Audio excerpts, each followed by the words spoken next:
the Baen Free Radio Hour.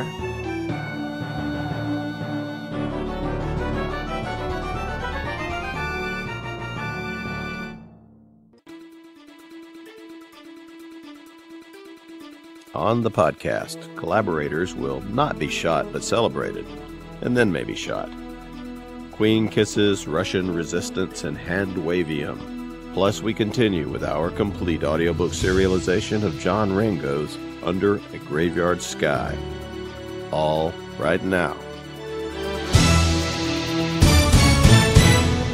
Welcome to the Baen Free Radio Hour podcast. It's an honor to have you along.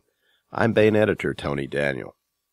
This time we have a discussion on co-authoring and collaboration on books. We'll be talking with two co-authors of Baen books, one with Eric Flint and the other with David Weber. These are David Carrico, author of 1636, The Devil's Opera, and upcoming Joelle Empire entry, The Span of Empire, and Joelle Presby, co-author with David Weber of new multiverse series entry, The Road to Hell. David Carrico and Joelle will discuss what it's like to work with Eric Flint and David Weber, and their experiences as junior partners, as it were, in these series. It'll really give you a window into the process of how these books are created and the thought and care that goes into writing them. We also continue with our complete audiobook serialization of John Ringo's Under a Graveyard Sky. Here's the news.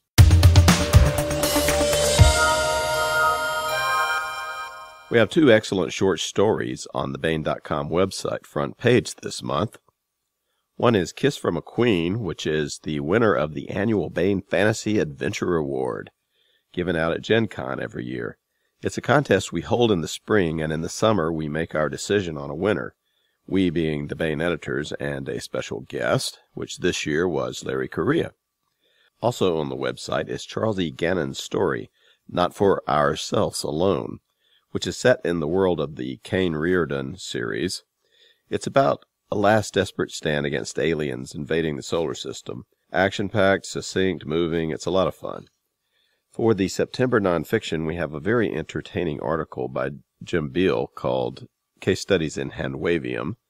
This is a fun look at the science fiction kludge of handwavium, that is, technology that's more of a convenient plot hole filler than a possible future.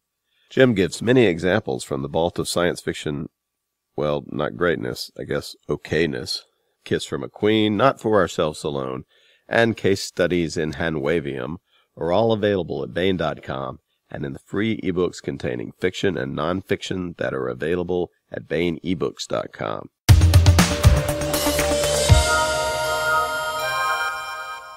I want to welcome David Carrico and Joelle Presby to the podcast. Hello, folks. Hi. Hey.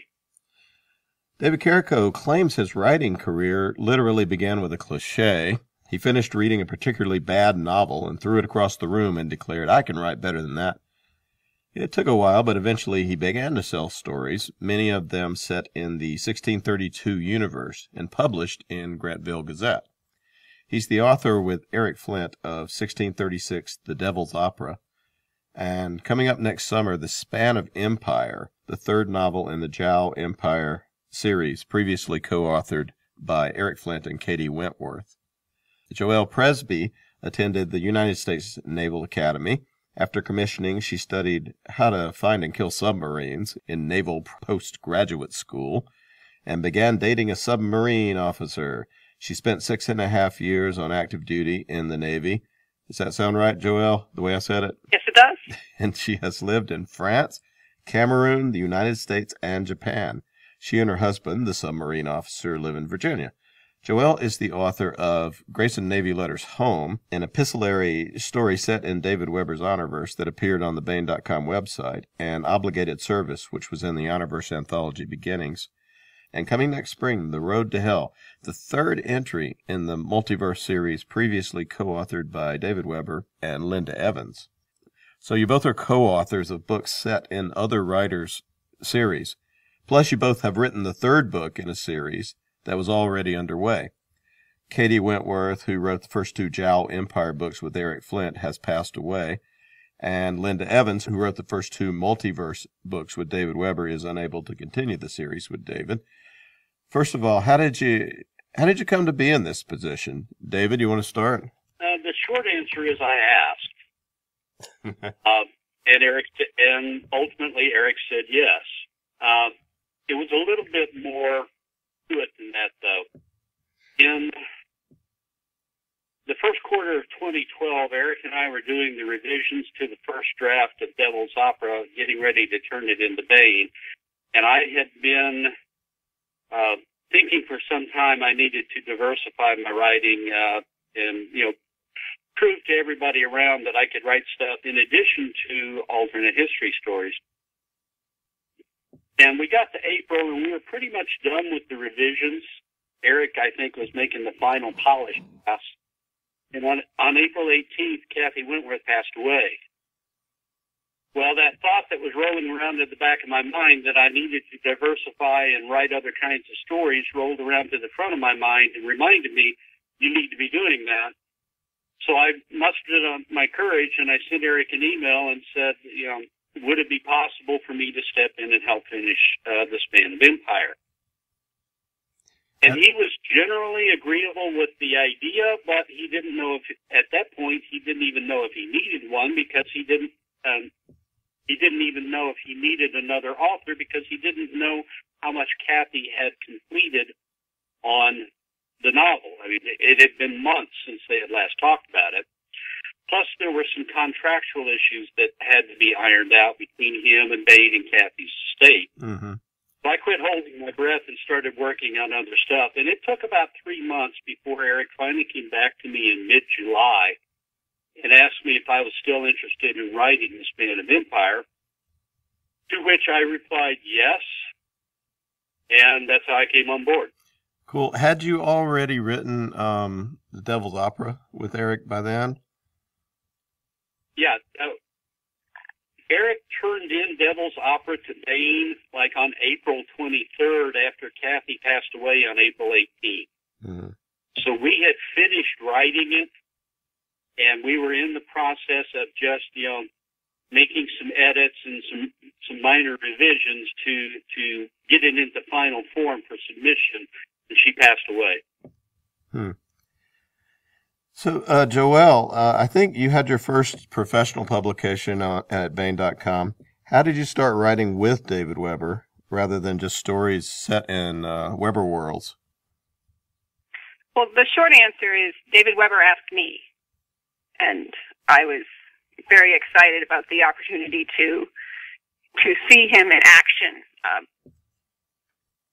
He helped me with the stories that I wrote in the Honorverse by giving me editorial direction on how he wanted to see them polished before he would accept them. But I was on my own writing them. But with the multiverse, he came up with the plot outline because he had already, with Linda, invented the world, and he had very specific plans for how he wanted the story to go. And he had a lengthy outline for the novel and which parts he wanted to write and which parts I wanted to write. And so for me, this was a master class of I was going to write over 100,000 words, and I was going to have David Weber edit them and tell me which things he wanted tweaked and tell me different ways he thought it could be done, and have all these times passing back and forth draft. And I've been very pleased with the opportunity.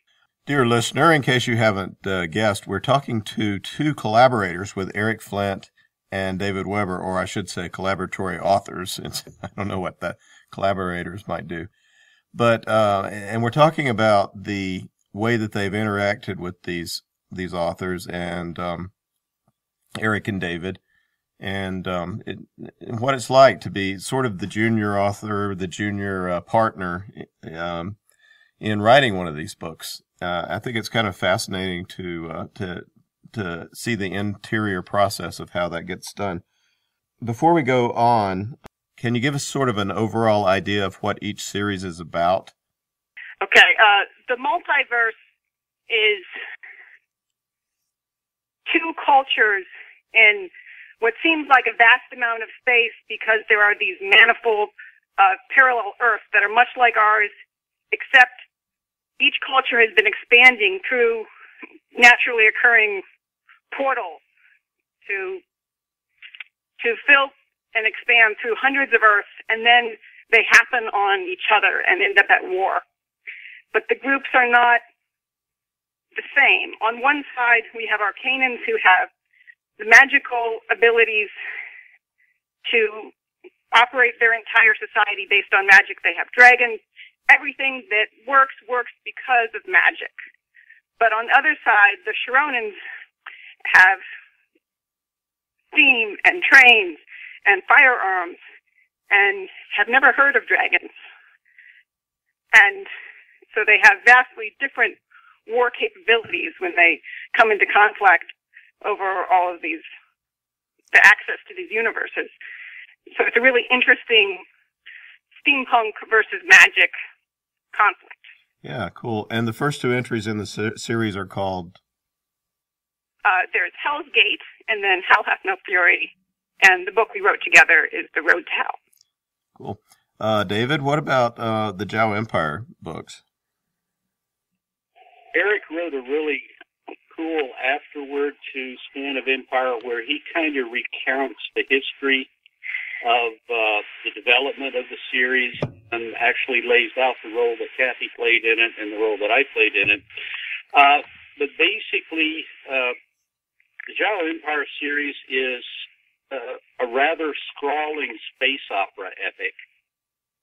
And Eric took as the central premise for the series that Earth was conquered by aliens, which is not a new idea, of course, but instead of Earth rebelling against the aliens and eventually winning their freedom again, he posited that it was going to be more like the experience of Greece when Rome conquered them, or China when the Mongolians conquered them. The idea that within a couple, 2 or 3 generations, you have melded into one culture and you're now all the same people.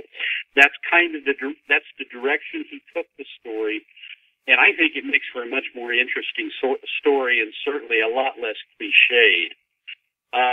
The first 2 books deal with the aftermath of the conquest and with the first efforts of these conflicting cultures to learn to exist together and to start moving back out.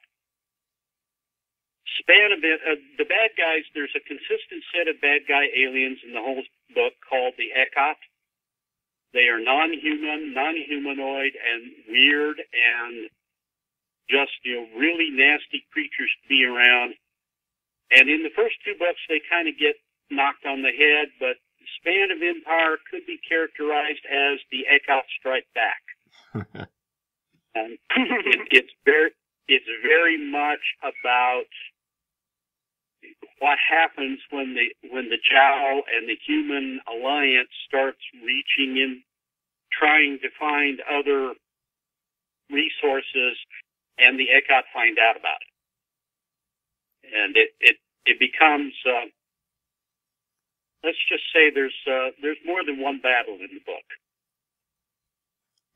Battles in an Eric Flint book. So, how did it begin then, David? Did Eric have the story laid out? It sounds like you developed it together. What was the initial process like? Well, Eric is a firm believer in outlines. And one of the things that was different for me in writing this book as opposed to writing 1636, The Devil's Opera, was I was very heavily involved in the development of the plot and the creation of the structure that was built for Devil's Opera. That was not the case in this book because I came in after the writing had already started. Eric had pretty much developed the plot at that point, before that point even. He handed it off to Kathy for her to begin, and so I'm coming in the middle of the process, and I had no real input in terms of the plot. Now, Eric's outline was kind of here and there. he gave me 6,000 words of outline that he had written, but it only covered about the first half of the story. So we got together at Worldcon in 2012 in Chicago, and he told me the rest of the story in a face-to-face meeting there at the convention, and I was scribbling notes like mad and took them back home.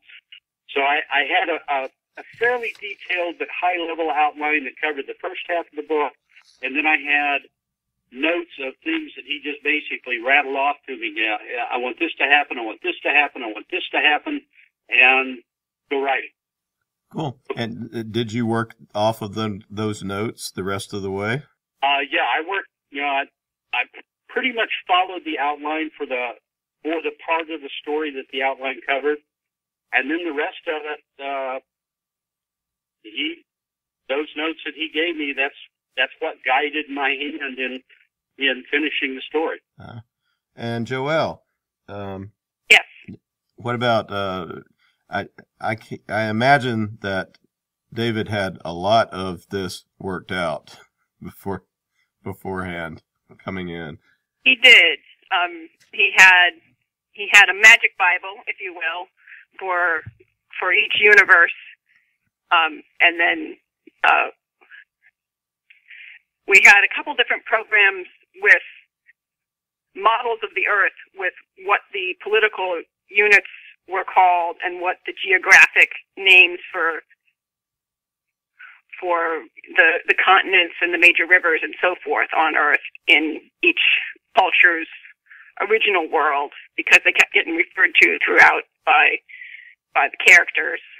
And then we also had about 70,000 words that David and Linda had written together that hadn't made it into the second book. And so, somewhat like the Joelle series, there were, except there was words already written, but they weren't necessarily all usable, because these were after the story ended in Hell Hath No Fury, but they weren't revised. So there were whole sections that couldn't be used because the character had been killed in battle earlier in the later revisions, and so he wasn't around anymore, and things like that. Mm-hmm. That make sense? Yeah. So he had a milieu, sort of. I mean, the entire setting. Did he also have a point-by-point outline? At first, we had about a 5-page outline that was pretty general. And then I think it was around draft 2, we got an expanded outline that was mostly what he wrote, with some additions by me, because I'd been continuing on Alone and Unafraid, not realizing that he had this longer outline sitting in his Outlook sent file, but that didn't actually go. So there were a few months when I was writing and David thought I had more instruction than I really did. Mm. What happened to that material? It amazed me. It's in the book. He must have liked what you're doing. So, what's your relationship, both of you, to the first 2 books in the series? Had you read them, and did you reread them before you started working on book 3? David? David Carrico. Oh, yeah, I was a huge fan of the Joelle series from the very beginning. I bought the hardbacks the first days they were available, and I read and reread them multiple times, waiting for the 3rd book to come out, never dreaming that I would end up writing most of the 3rd book. I was probably about as familiar with the series as I could be without having been a person who actually wrote it. So that was an advantage for me, and it was another advantage for me that, having been associated with Eric for a number of years and having just finished collaborating with him on a novel, I knew how his mind worked in terms of the kinds of things he wanted in a book. Adventure, politics, combat, social dynamics, romance. and they're all long. Eric doesn't write a short novel. His shortest one is his first one at 120,000 words. Everything else is north of 160. Of course, that's not as long as David Weber does, but you can write shorter than Weber and still write plenty long. Yeah. Right. So, I had a pretty good idea what I was walking into when I walked into it. Did you, you're from Oklahoma. Did you know Kathy personally? I had met her a couple of times. There used to be a convention in Tulsa called Conestoga, and she was a fixture for that convention. She was kind of like the spark plug for that con every year, and she was always there. So I attended that con 3 or 4 times and met her and had a couple of conversations with her. And I liked her writing. I especially liked the 2 books she did for Bain, Black on Black and Stars Over Stars. Mm-hmm. I thought those were really neat books. So I had conversations with her, never dreaming that I would step into her shoes one day and finish a story that she had started.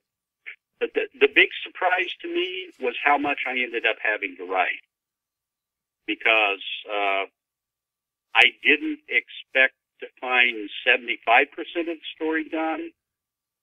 I didn't even really expect to find 50% of the story done. But I was very surprised when I got the work files from Eric, and all that was in it was 5 chapters.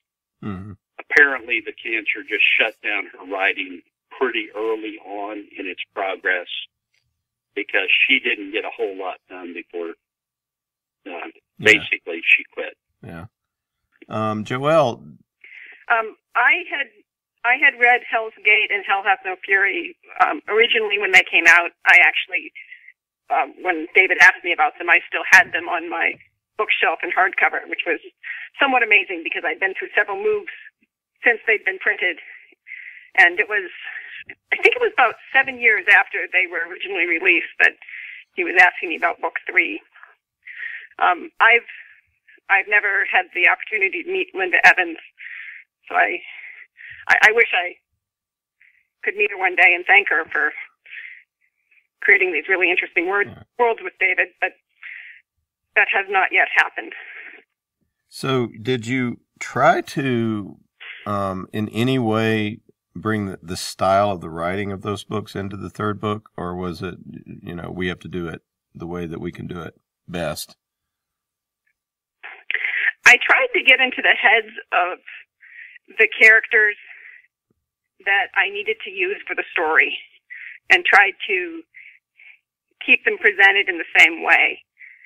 There were a few characters that I wasn't confident that I was doing them justice, and so I chose alternate point of view characters to try to respect the relationship that the readers have with those already established, very wonderful characters. So you picked some characters to carry forward based on your ability to write convincingly from their, or enjoyably from their point of view. Right, and that doesn't mean that I cut out the characters that I had trouble presenting from their perspective. I just had them presented from other characters that wouldn't be jarring to the reader. Yeah. What about you, David Carrico? Did you? I'm not sure what I think it's just a straight third person narrative, right? In the first 2 books. But they're all 3 of the stories. It's told limited third person viewpoint, but in both the original books and in Span, there are multiple viewpoint characters available, and you use whichever one you need for the story you have. It was a concern for me going into the story that Kathy was the original writer, because and Eric goes off on this in the afterword. The reason that he chose her to be the collaborative author for the series to begin with was because he was extremely impressed with how she realized non-human characters, how she could create non-human characters and still make them alien but still make them characters that readers could connect to. He was very impressed with that, and that's why he brought her into that project. And I knew the cues would be a bit of a challenge, particularly when I read a lot of the, on Eric's website, there were posting from a lot of the fans of the series who expressed grave concern about continuing the series with somebody other than Kathy doing the aliens. So I walked in with a concern that I needed to try and replicate the writing voice of the first two books as closely as I could. And it helped that I think my own natural writing voice is similar to what Kathy's was. Yeah. I don't think there was a huge difference between our personal styles, but I tried very hard to replicate the voice that Kathy and Eric had in the first two books. And my alpha and beta readers who were familiar with the series tell me that I got pretty close. It's not going to be identical. It can't be. I'm a different person, a different writer than Kathy, but I got pretty close. And for a replacement writer, I think that's as good as you can hope for. That you got close to matching the voice, and hopefully enough so that it's not a stumbling block for any of the readers. There are other issues in the book that make it read differently from the first two books that are much more significant than the fact that somebody else wrote the first draft. You've written a previous book with Eric and lots of stories set in alternate history, a 1632 Ring of Fire universe. 1636, The Devil's Opera it's a great entry in the series that's a mystery thriller. You have a pair of detectives that are really cool. So writing history, even if it's alternate history, you have so much sort of context available to you. What kind of switch in mental gears did it take to, and have you written science fiction that's more futuristically based? Actually, this is the first real science fiction I've written, but I've been reading this stuff for 50 years now.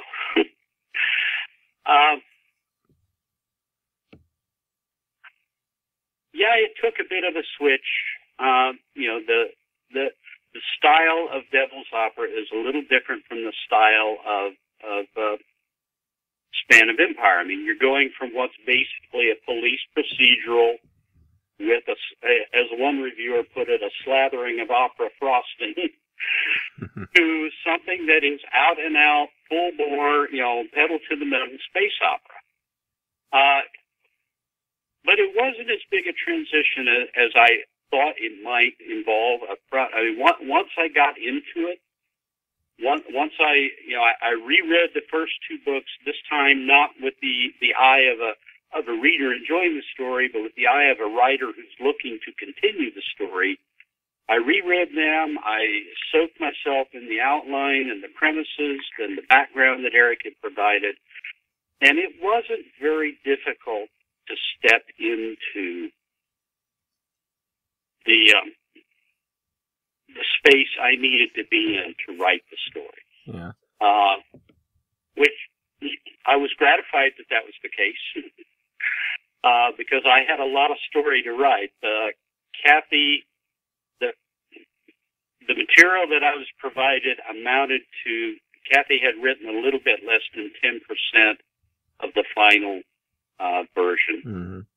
And so I ended up having to write almost 90% of the final manuscript from scratch. Plus, I had to go in and do wordsmithing edits on part of it, part of the original material, and continuity edits on all of it to make it work. I ended up having to do more than I really thought I was going to have to do, but I enjoyed doing it. It was a wonderful story to be a part of, and in a very real sense, it turned into an homage or a memorial for Kathy. Mm-hmm. Because this is probably the last fiction that she wrote. and it's probably the last new book that's going to have her name associated with it. Mm-hmm. So I really wanted it to come out well, and I think it did. I think readers will be pleased with the story. Well, tell us, both of you, Joelle, starting perhaps, tell us about the ongoing process as you were working. How was there back and forth? Was there emails between you and David Weber? Were there? Did you just write the whole thing and send it to him to revise? And how did the process work? David Weber and I would do Skype sessions periodically, and sometimes I would just find an issue where I was pretty sure that if I went one way or another, he would have a strong opinion about it, and I shouldn't just go right. I should ask first. Mm. Then I would call him and tell him which two ways I was thinking of going and how it was going to affect the half of the story that he was writing, and find out which way he was leaning to go to make sure that they would still fit together. Because it sounds like with the Joelle universe, it was primarily being written by one person and then edited. With me and David Weber, we were literally writing individual first drafts of different chapters, with David doing the war at the front, and I was writing the chapters from the logistics side, the politics of the people on the back who were sending forward the war material. So it was really, did you present, and David likes to say that when he's talking to like Bu 9 folks, that sometimes they give him ooh shiny moments where they suggest something that he wants to incorporate. Did he take some of your suggestions, go with them? He did. I got very excited by the non-human characters on the Sharonan side. Those are the steampunk people who are not pure science, because they also have the ability to communicate with one another through their minds.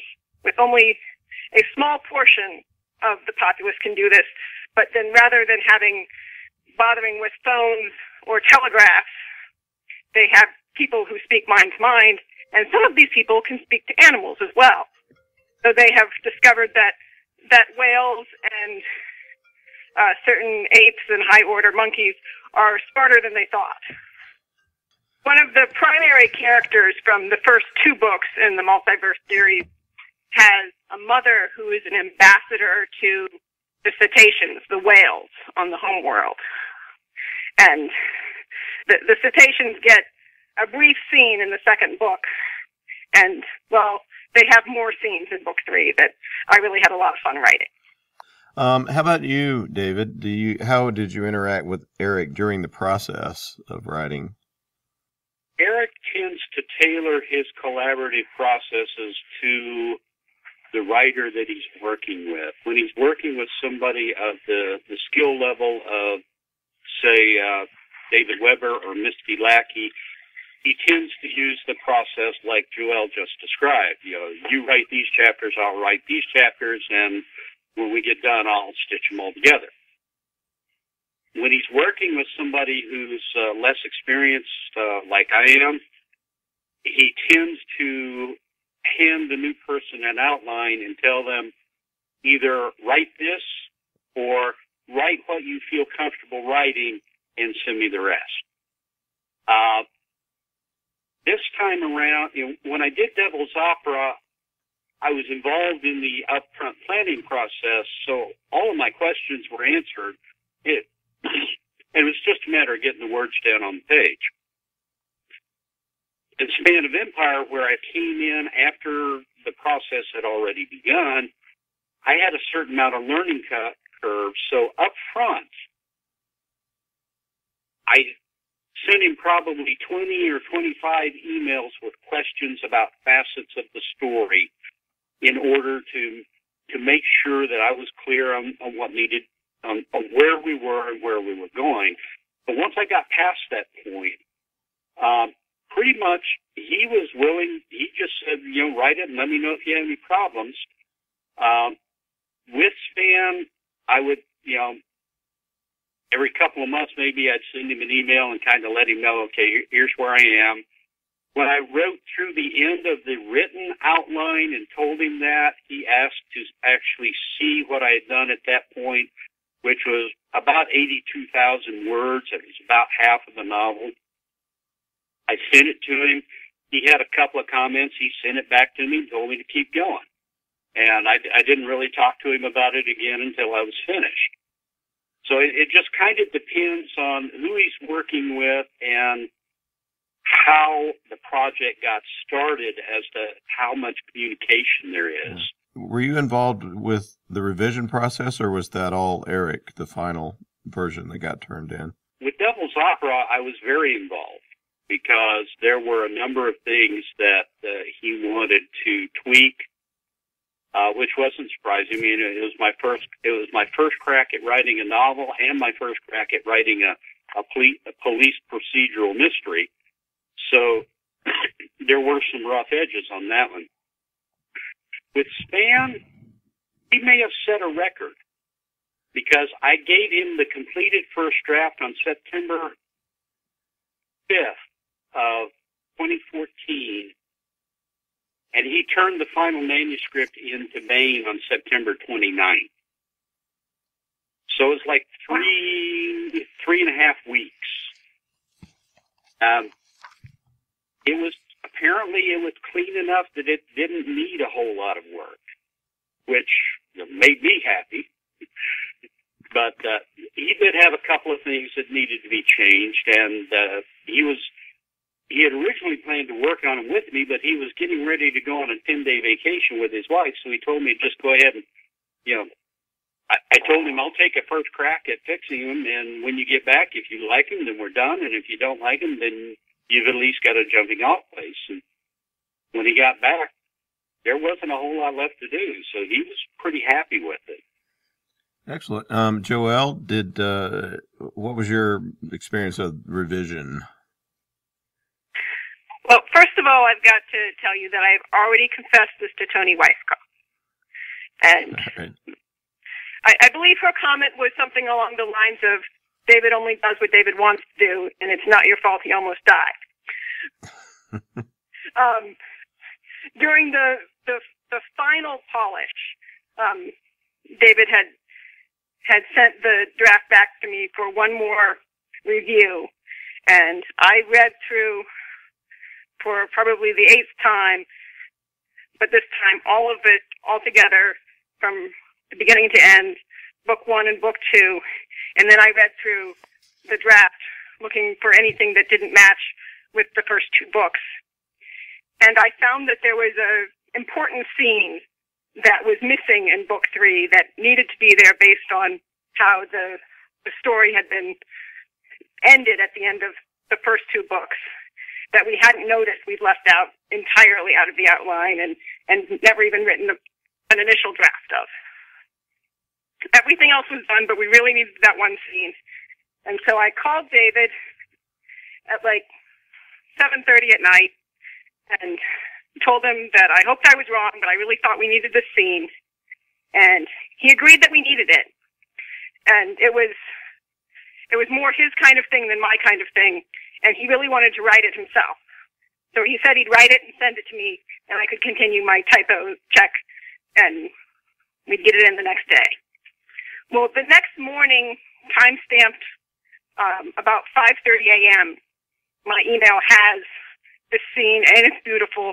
And so I put it in, and I finished the few tweaks that are needed to make it line up with the rest of the story. It changed the name of one of the rooms, and so a room in a palace, so I had to go make sure that that was the same throughout the whole novel. And I send it back to David around 2. Don't get a response from him right away, which is kind of weird, so I text Sharon and find out that he was up all night writing the scene, and so he's been sleeping. Well, David calls me around 3 and is talking about how much he likes the story. And then he has to go because the squad is there, because he's been passing out. And it turns out that David needs a pacemaker. Yeah, well, this was when he went in the hospital. Yeah. So he was talking to you about the writing right up until they came to get him. The writing. And even more, once he gets to the hospital, he calls me and starts talking about book 4, the next book in the series. So I'm taking all these notes. Meanwhile, I don't know, is he giving me like his last will and testament? Like this is where I want the story to go? And he doesn't know how he's doing. He's not telling me. Not that, of course, he would need to tell me his medical details, but I was very worried for him, and I'm glad he's much better. Yeah. So are we all. Yes. All right, so you're going to... Only series that he's not done with. You're working on another book in the series then. We don't have a contract for it yet, but I have started some work on it. Do you have any other projects underway? Are you trying to write a solo novel yet? I have a couple draft solo novels that have not yet reached the level where I like them. What I'm working on right now is an Honorverse story for David for the next Worlds of Honor anthology that I really need to finish up and get to him. And what about you, David Carrico? Are you on to another project with Eric? We left Span of Empire definitely in an unconcluded state. There's definitely room for additional novels to happen past the end of that novel. Eric has already mentioned the possibility of doing a collaboration for a 4th Joelle novel. He's also mentioned the possibility of doing a collaboration for a sequel to Devil's Opera. Yeah. Well, I want you to bring those detectives back. I really like that. That was a really nice entry in the series. So those are on the horizon, but they're not actively being worked on at the moment. He hasn't sat down and said, okay, let's draft up a plot and get a story started. So currently I have a couple of personal projects I'm working on. The one that's farthest advanced, I've got a fantasy novel that I'm maybe 160,000 words into that I'm fairly close to being done with it. So, and I will definitely be submitting that to Bain when I have it in submittable condition. Cool. I want to see it. I have one that's kind of it's on the borderline between young adult and light adult fantasy, and I'm about 40,000 words into it. It's a very humorous story, whereas this other one is not. So it's kind of on hold while I finish the one I'm working on, but I'll be tackling it before too long. So, any parting advice from either of you on for those that maybe are trying to write collaboratively out there? Well, the one thing I would say is make sure there's somebody that has the veto power.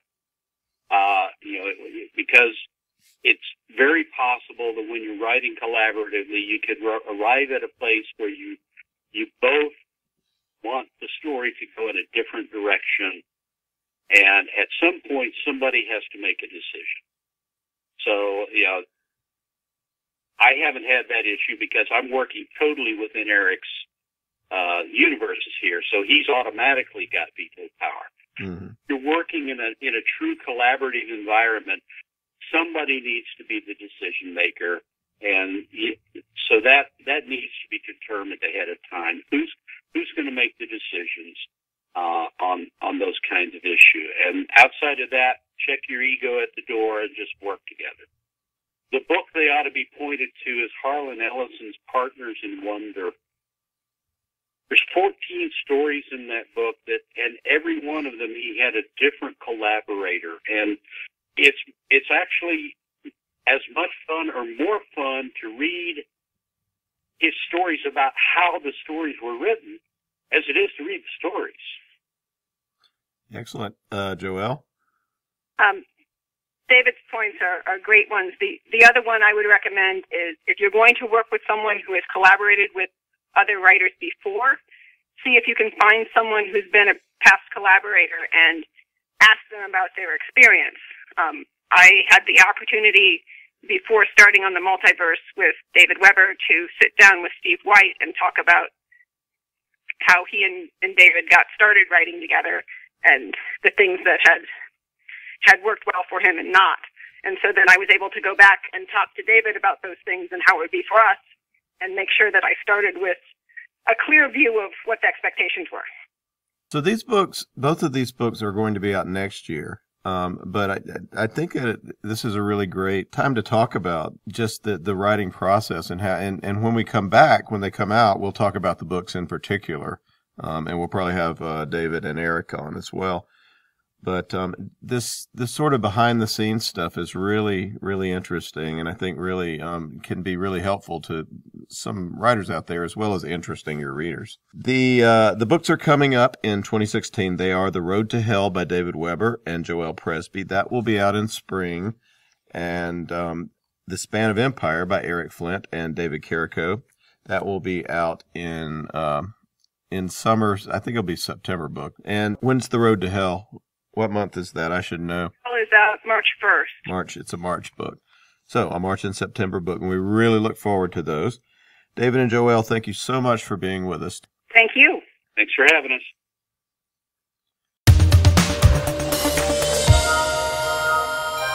Now we continue with our complete audiobook serialization of John Ringo's Under a Graveyard Sky.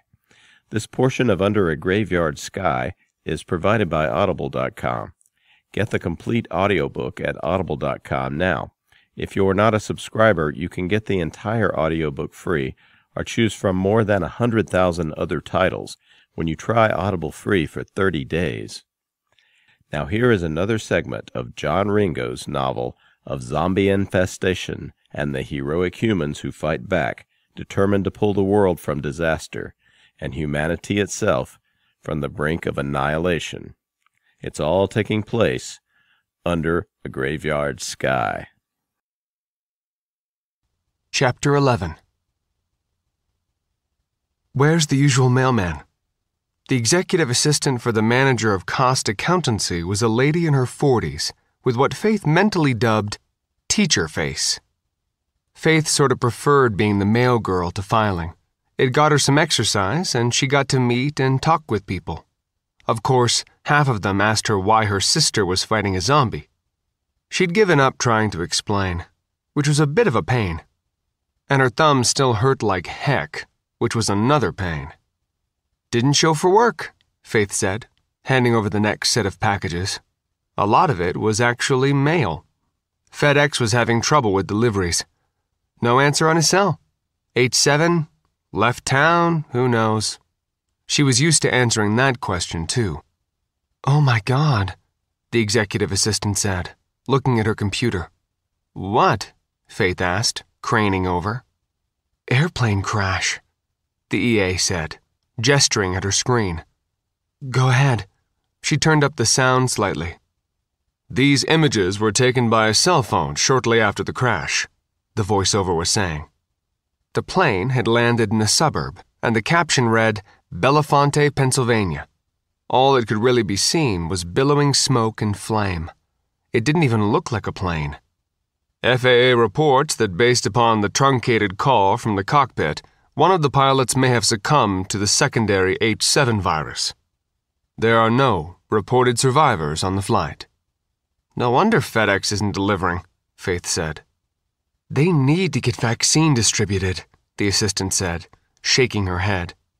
This shouldn't be happening. Where's the vaccine?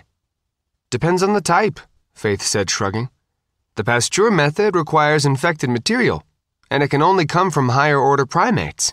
Since there are only so many rhesus monkeys in the U.S., there's not much of a source from that. To do the other type requires growing the proteins. 2 months minimum to do that. And then... That's not true, the EA snapped. Which part? Faith said, confused. I mean, I've talked to... It doesn't take that long to produce vaccine. They're just stalling because the vaccine companies want to run up the price. They are? Faith said, still confused. According to Dr. Curry, you have to build the protein crystal. Young lady, the EA said, calming down. I know you think you know what you're talking about, but this is the fault of the Bush administration, allowing the drug companies to get runaway profits off of pharmaceuticals. They know that if they wait, they can ask anything for the vaccine, and it will probably be dangerous to use even then. Vaccines are the cause of autism and allergies in children, another thing that the Bush administration allowed to run rampant. I think this virus was created by the drug companies just to make money. They're making money hand over fist just with the tranquilizers for those poor infected people. According to the FBI and the CDC, it appears to have been one person, Faith said mulishly. They've tracked the spread. Young people, the lady said, shaking her head. You believe anything you're told, don't you? Just because it's on the TV doesn't make it true. Okay, Faith said. I guess you could be right. Trust me, I'm right, the lady said. I don't know who's been filling your head with all that other nonsense, but this is definitely the fault of the drug companies. Okay, Faith said, frowning. Well, I better get back to work. Mail to deliver. Yes, you should, the EA said, turning her attention away. Faith continued on her rounds, dutifully dropping packages at offices. She got the usual round of questions. Where's the regular guy? Didn't report for work. No answer on his cell or home. Where did your sister run into the zombie? She didn't. It was a misunderstanding. There were more rumors. Everybody had a rumor. The H7 was God's judgment on the world. It wasn't really the H7 virus causing people to go zombie. It was all a plot by, choose one or more, the DOD, the Republicans, the pharmaceutical companies, the Democrats, Greenpeace, the news media to boost ratings. Until she started delivering the mail, she'd never heard of the Trilateral Commission or Skull and Bones. She'd had to have them explain, and woe betide if she questioned the explainer's arguments. She was wrong. Anything that she'd heard from Sophia or Tom wasn't true. It was all a plot by somebody. Hey, Giselle, she said, dropping off packages for Tom's office. Is my uncle around? He is, Giselle said. He just got back from a meeting out of office. Does he have a minute for his second favorite niece? She typed a message into her computer and then nodded. Go ahead. Hey, Uncle Tom, Faith said. Not to be unfriendly, but can you make it quick? Tom asked. He was reading his computer in jeans and a t-shirt, not normal executive wear. I'm sort of swamped. So, who really started the zombie virus? Faith asked. Still unknown actor, Tom replied. So, not the Trilateral Commission? She asked. Tom looked up and grinned at her. Never, ever trust a furphy, Tom said, still grinning. Is it possible it was an organized terrorist plot? Yes. What's the rest? Big bankers?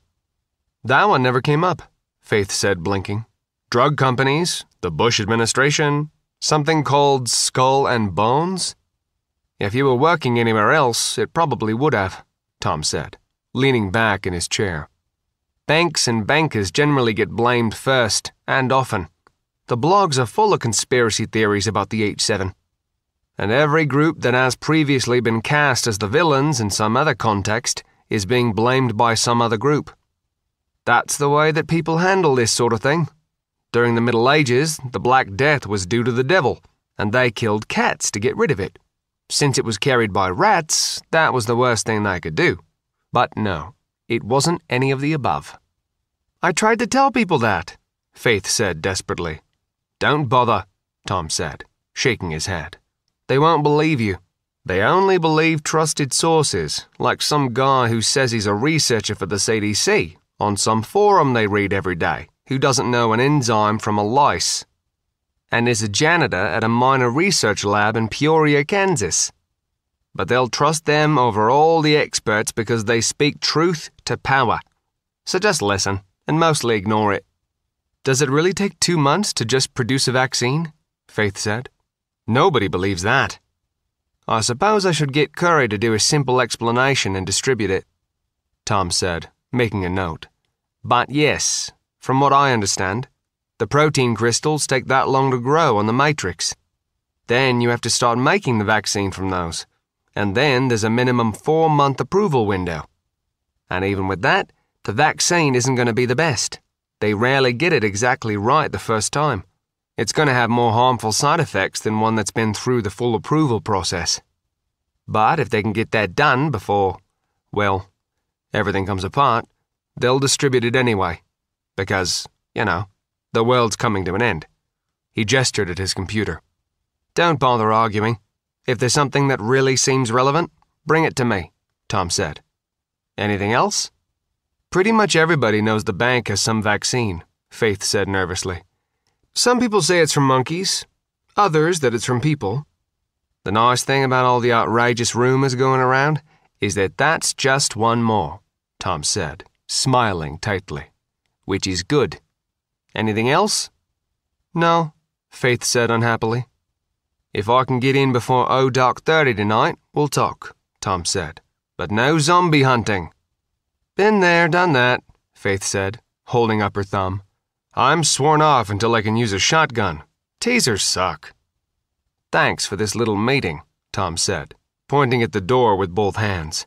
Now I've got a boatload of work to do, and you should have a cartload. Actually, I'm nearly done, Faith said. With this load, anyway. Faith dropped off her last few packages, then headed for the elevator. Just getting to the mailroom was a pain. Boda didn't occupy the entire building, but they had the top 15 floors. The mailroom, on the other hand, was in the basement. Faith really didn't like heights, and every time she got on the elevator, she was reminded of that. There were 3 other people waiting for the elevator when she got there. They waited for the group on board to get out, then Faith apologetically pushed her cart into the corner. Where's the regular guy? One of the men asked. He was wearing a Boda golf shirt and slacks, which Faith had learned was uniform from middle manager. She'd guessed he was an IT from the look. Didn't show for work, Faith said. No answer on his phone. There's a rash of that going around, the guy said, shrugging. You act like it's some sort of joke, the lady snapped. She was probably an EA, or typist, judging by her clothes and age. Mid-20s and dressed to show off her talents. She grabbed the manager by his shirt collar. Bad things are happening. Hey, the guy said. Calm down. You calm down, the woman screamed. Then she screamed again and started scratching at her arms. What's on me? What's on me? She started stripping with practiced speed. Oh, no, no, Faith said. Calm down. Just don't do this now. The woman shrieked and continued tearing at her clothes as the 2 men backed away from her. Zombie, Faith yelled. She didn't even have her baton, so she snap-kicked the woman in the stomach, causing her to double over. Faith picked up the cart and slammed it onto the woman's head, smashing her to the ground. Unfortunately, the cart was rather light, didn't knock the secretary out, and came flying back up in a welter of undeliverable packages and internal memos. The woman screamed again and leapt at Faith, who had exactly no room to maneuver. Faith blocked the woman's chomping mouth up and away with a forearm under her chin, then secured her wrist in a come-along. From there, she was able to twist under and get a chokehold on the woman's throat. The zombie was still wearing high heels, if not a shirt or bra, and as the door to the elevator opened, they both tumbled into the corridor. The group that was waiting for the elevator initially scattered. Then several of them stepped around the 2 wrestling women and into the elevator, while others apparently decided there were other places they'd rather be. The IT type darted out of the elevator and sprinted in a more or less random direction. Faith suddenly found herself wrestling a zombie completely alone in the corridor. Thanks for all the help and support, she screamed. The zombie was incredibly strong for her size, and Faith could already feel herself wearing out, trying to maintain the holds. Could somebody kindly call security? I thought you were security. The woman was peeking up from over her cubicle, and Faith now realized she had gone from alone to attracting a crowd. I'm the new mail girl, Faith snapped out in one continuous stream as the thrashing zombie started rolling her down the hallway. Call security! Got a report of somebody wrestling a zombie on the 32nd floor, Durante said, looking at the alert code. Doing both the BERT thing and his regular job was starting to wear on him, and this was the 9th zombie alert today. On the other hand, 6 of those had been false alarms. Which means 2 zombies, Kaplan said, standing up. I'll take my team. That was another segment in our complete audiobook serialization of Under a Graveyard Sky by John Ringo. And that's it for the podcast. Thanks to Audible.com and to podcast theme composer Ruth Judkowitz. And the screams of a billion eagles born from the magical transformation of Mount Rushmore into bird flesh, and a field full of golden lauds, which ought to be the name of a flower but probably isn't, to David Carrico and Joelle Presby, co-authors with Eric Flint and David Weber on new entries in much-beloved series. Please join us next time, here at the hammering heart of science fiction and fantasy, and keep reaching for the stars.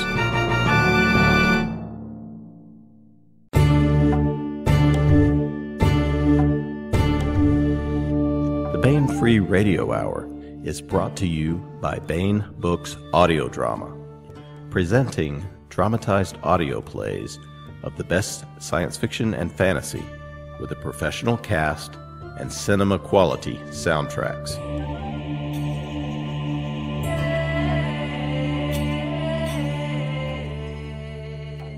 Now available, Eric Flint's Islands, based on the novella by Eric Flint. Also available, Larry Correa's Detroit Christmas, based on the novella by Larry Correa, set in the world of the Grim Noir Chronicles, at BaenEbooks.com. Just put Islands and Detroit Christmas in the search bar and enter a world of listening pleasure. Baen Books Audio Drama.